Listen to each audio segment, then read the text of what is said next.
How to install and configure FL Studio.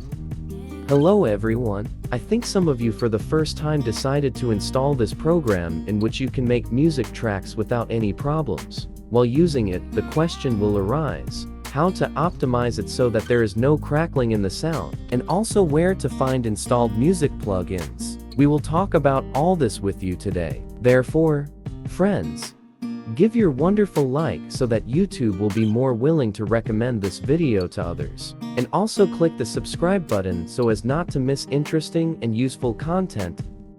You can download the official version of the program for review on the official website. I'll leave the link in the description. I think you shouldn't have any problems with the installation either. If something doesn't work out, then write in the comments. At first, after the first launch of the program, a demo project will be downloaded. Agree.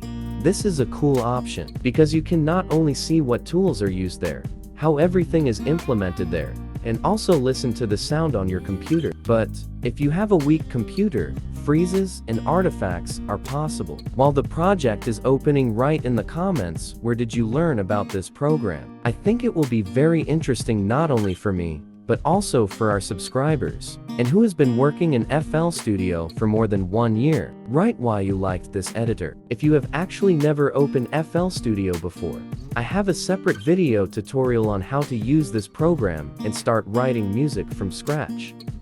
By pressing the play button, we listen to the song. If you hear various kinds of crackling noises in your speaker system, then you need to go to Options and click Audio Settings. By default, you should have FL Studio ASIO. This is the audio driver that is responsible for sound. But here, in addition to it, there is a second driver. Let's figure this out first to set it up. Click on the Show to Panel button. Here we see several buffer values. The lower these values, the shorter the delay between audio playback, but the possibility of artifacts and crackles in the audio increases. And the larger this value, the higher the delay. This means that the likelihood of crackling and artifacts is reduced. All these values are like the number of simultaneous threads that this driver can process at a time. This can be roughly compared to polyphony, where the number of notes played at the same time is important, and where it exceeds these values, various artifacts and crackles in the sound. The same applies to the second driver,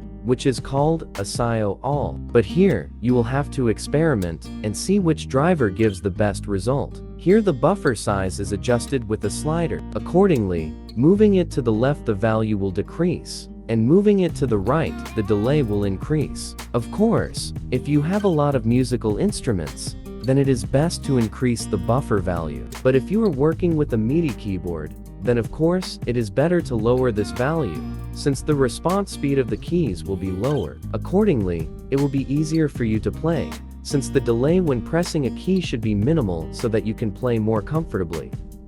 Let's talk about if you have installed plugins. How can you find them? Click Refresh Plugin List, updating all the new plugins that have appeared in the search. After this, a small message will appear. So let's go to Plugins Generators Vist in the left column, and new tools will be highlighted in a certain color. Let's go to the Plugin Manager itself. Click Add and click Manage Plugins. A window will open in which you can see all the available tools and effects. In this folder with the plus, you can add the path to the folder where you have some plugin installed. But usually this is not necessary, since many effects tools are installed in a folder along the path. Drive C program files Vist. You can also perform a full scan by clicking the Find button, but it will take much longer. This is done only in some exceptional cases. By the way, if you click the star next to any instrument or effect, it will become available in the channel rec menu. I also talked in more detail in my training video, which you can find on the channel. And of course, if you are interested in FL Studio lessons and want to learn how to create cool music, do not forget to subscribe to the channel so as not to lose it. Have a great mood everyone, and see you again. Bye.